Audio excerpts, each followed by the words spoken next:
Have you ever been in a conversation where, even after saying everything you could, you still walked away feeling like you lost something? Have you ever felt that pressure in your chest, that quiet knot in your throat, as if every word only pulled you further away from your power? Maybe you have been around people who talk over you, interrupt, mock, and dominate with arrogance that pretends to be confidence. And maybe, somewhere inside, you started believing that silence means weakness, that staying quiet means surrender, that not defending yourself means losing. But what if all of that was false? What if real strength has never been in your words, but in your ability to hold them back?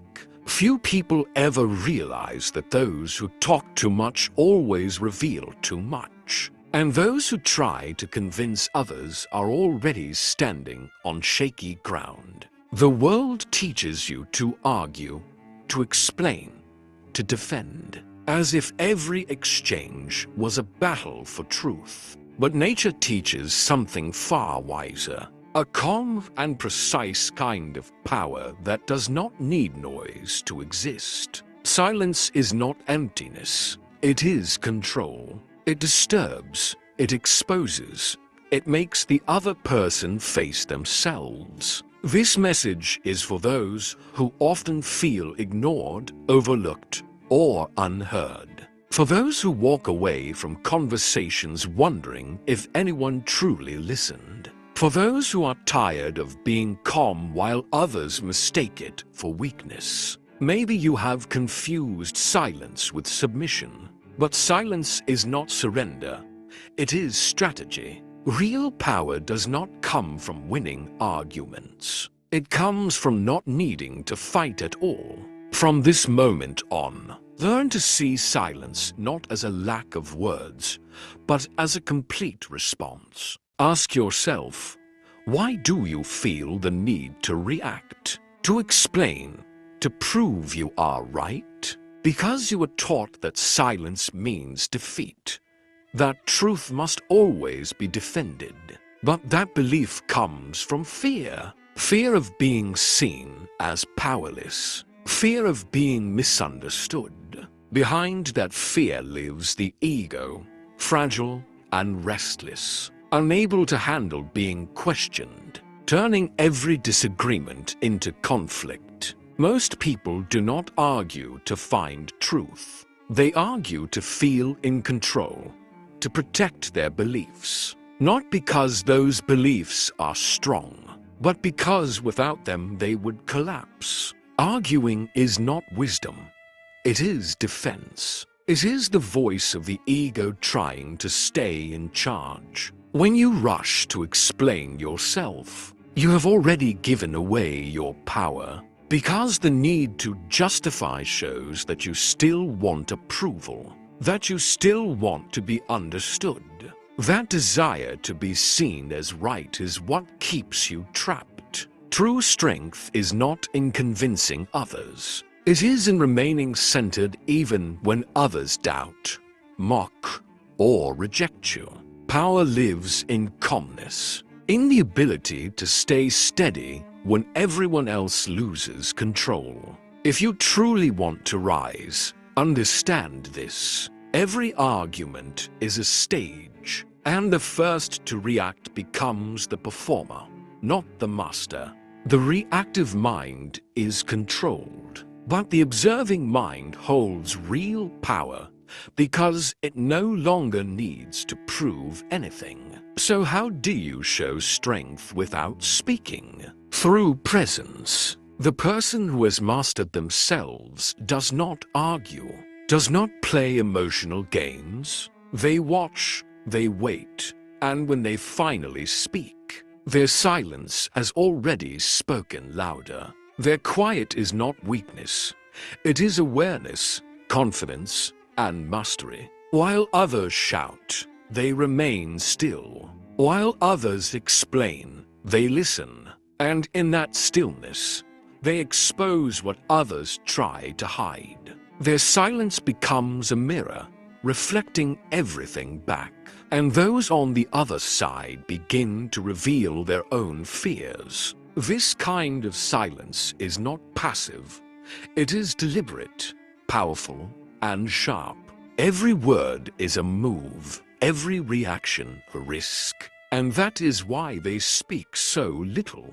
Not because they lack words, but because they no longer need them. Their silence speaks for them, and it unsettles others because it forces them to face their own noise. In a world addicted to sound, those who master silence hold power. The one who commands silence creates their own values, their own path, their own rules. They do not seek validation, and that is why they are feared. Because nothing confuses people more than someone who cannot be controlled by guilt, fear, or the need for approval. Their silence is their shield, and when they finally speak, their words strike with precision, strong enough to shake everything built on illusion. What makes silence so unnerving for others? Why do so many people feel threatened when someone simply chooses not to respond? What happens inside the human mind when the expected clash is replaced by an overwhelming absence? The explanation lies in psychology, and that is what we will examine next, because to grasp the power of silence, we must first see the chaos it sparks in other people's minds. And believe me, it runs much deeper than you think. Silence is not merely the lack of sound. It is a mirror, and what it shows many is unbearable. When you refuse to react, you are not only quieting yourself, you are forcing the other person to listen to their own voice and to face their own arguments without the comfort of external pushback. And that destabilizes them because most people do not speak to express themselves. They speak to defend themselves, to convince themselves, to cover the gap between what they say and who they are. When you remain silent, their mask begins to slip. Research in social psychology shows that in heated situations, silence is often read as judgment. It does not matter if you are simply listening. The speaker feels exposed and insecure. Why does this happen? Because without your reply, they lose control of the story. The brain moves into alert mode. The amygdala, the center of fear and anxiety, activates, and the other person starts projecting their own fears onto you, asking themselves, am I being judged? Did they see my weakness? Are they on to my bluff? In that psychological arena, silence works like an invisible blade cutting, where no one can see but everyone can feel. This insight was seen long before modern studies confirmed it. Most people live enslaved to their impulses. They react from vanity and fear and speak out of the terror of being forgotten. The person who has mastered themselves stays silent because they know that every word handed out is ammunition for the opponent, and every emotional outburst is an involuntary signal that reveals where to strike. Silence also destroys manipulators because those who feed on emotional control rely on reactions to stay relevant. When you do not react, you break the pattern and the manipulator panics. They need your response to justify their position, and without it they unravel, they reveal their tactics and expose the weaknesses they worked so hard to hide. There is an even deeper layer because silence can also awaken old wounds. It can trigger traumas of rejection, abandonment, and humiliation as the other person suddenly realizes they are not the center, that their words do not land, and that their Presence does not dominate, and this is unbearable for the narcissistic ego. That is why your silence is not merely defense, it is an assault on the very heart of the illusion. Silence demands strength because it is uncomfortable not only for others, but for you as well, since it goes against every learned impulse to answer, to justify, to explain, and yet that discomfort is the source of its power because it requires discipline, and discipline is genuine power. Now that you see how silence operates in the mind of another, how it awakens insecurity, tears down defenses, and unmasks postures, it is time to go further. Stop being only an observer and become someone who uses this force deliberately and strategically. In the next part, you will learn how to turn silence into a conscious weapon and how to win any dispute without uttering a word. And once you master this skill, no one will be able to control you. The moment has come to move beyond mere understanding and to practice, because knowledge without action is dead theory. From now on, transform your silence into a precise instrument, not a defensive shield, but a sharp blade that severs the masks of others at the moment they least expect it. The first rule is harsh but simple. Silent when every instinct screams for a reply, because yielding to that urge reveals that you are still ruled by others, still caring about opinions, still playing their game. Real silence is born when you kill the need to justify, when you know you owe nothing to anyone, and when you accept that truth does not require utterance. The second instrument is observation. While most people drown conversations with explanations and excuses, you stay quiet and listen, not as someone waiting for their turn, but like a hunter tracking movement in the dark. You catch the fears hidden between words, the contradictions that slip through tone, the insecurities disguised as confidence. You collect these details carefully, because when you do speak, your words cut clean and precise, landing with the weight of someone who truly understands the emotional landscape of the other. The third instrument is time. Master the power of silence. Let pauses stretch longer than comfort allows, because silence creates pressure, and pressure is power. While they wait for your reaction, and it never comes, the tension builds, their composure cracks, and their own mind turns against them, filling the silence with doubts and assumptions. Sometimes a single look held in silence can strike deeper than 1,000 perfect sentences. The fourth instrument is unpredictability. When you master silence, you become unpredictable, and the unpredictable is always feared because people never know what to expect from you. When they don't know what to expect, they lose their balance. They become cautious. They start weighing every word. Without realizing it, you reverse the dynamic of power. You shift from reacting to being the gravitational center of the entire interaction. At this point, silence is no longer absence.